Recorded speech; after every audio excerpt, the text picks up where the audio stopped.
गुज़िश्ता किस्त में आपने देखा समंदर फट गया, बनी इसराइल महफूज निकल गए, फिरौन अपने लश्कर समेत डूब गया और अल्लाह ने उसकी लाश को क़यामत तक के लिए निशानी बना दिया। एक कौम सदियों की गुलामी के बाद आजाद हो गई, मगर आजादी के बाद सामने था एक लंबा सहरा, ना खाना, ना पानी, ना साया। मगर अल्लाह ने इस सहरा में भी वो नेमतें दी जो पहले किसी कौम को नहीं मिली थीं। आज की कहानी आपको बताएगी कि जो अल्लाह पर भरोसा करे, अल्लाह उसे सहरा में भी खाली हाथ नहीं रखता। फिरौन की गुलामी खत्म हुई, मगर सहरा का सफर बहुत कठिन था। धूप इतनी तेज कि सर जलता था, खाना नहीं था, पानी नहीं था, और बनी इसराइल शिकायत करने लगे, ये सहरा कहाँ खत्म होगा? ना खाना ना पानी। मिस्र में तो कम से कम खाना तो मिलता था। अल्लाह ने अपने बंदों की पुकार सुनी और अपनी शान के मुताबिक ऐसा इंतजाम किया जो आज तक किसी ने नहीं देखा।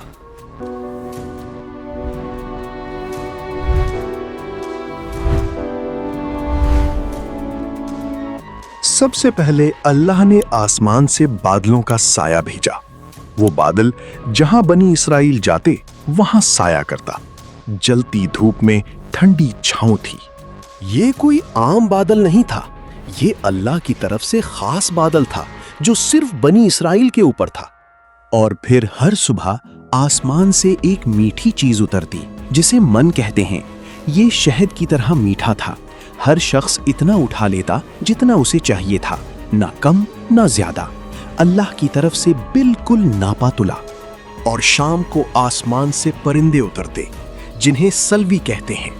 वो खुद चलकर बनी इसराइल के पास आ जाते और खाना तैयार। सोचें, एक वीरान सहरा में जहां कुछ नहीं उगता, अल्लाह ने आसमान से खाना भेजा।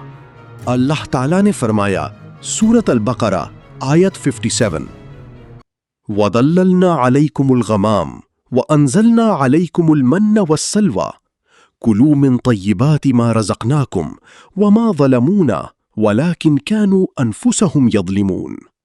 तर्जुमा, और हमने तुम पर बादल का साया किया और तुम पर मन और सलवा उतारा, हमारे दिए हुए पाकीज़ा रिज़्क़ से खाओ।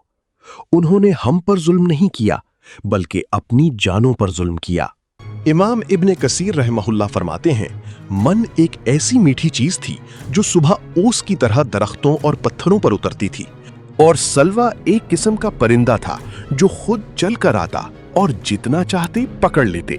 ये अल्लाह की वो नेमतें थीं जो किसी और कौम को इस तरह नहीं मिली थी।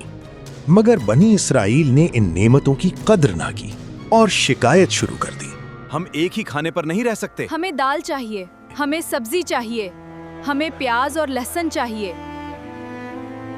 अल्लाह ने आसमान से बेहतरीन खाना भेजा था, मगर वो उस पर भी शाकिर न हुए।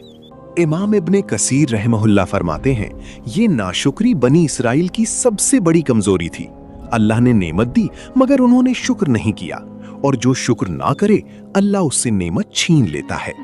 सहरा का सफर जारी था, बादल का साया था, मन्नो सलवा था, मगर अभी सबसे बड़ा वाकया बाकी था। कोहे तूर, वो मुकद्दस पहाड़ जहां अल्लाह ने अपनी किताब तौरात नाजिल की, और 40 दिन का वो इंतजार जो बनी इसराइल के लिए एक बहुत बड़ी आजमाइश बना। अगली किस्त में आप देखेंगे कोहे तूर पर 40 दिन और तौरात का नुज़ूल, और वो गुनाह जो बनी इसराइल ने किया और जिसकी सजा उन्हें सदियों तक भुगतनी पड़ी। ये जानने के लिए अगली किस्त जरूर देखें।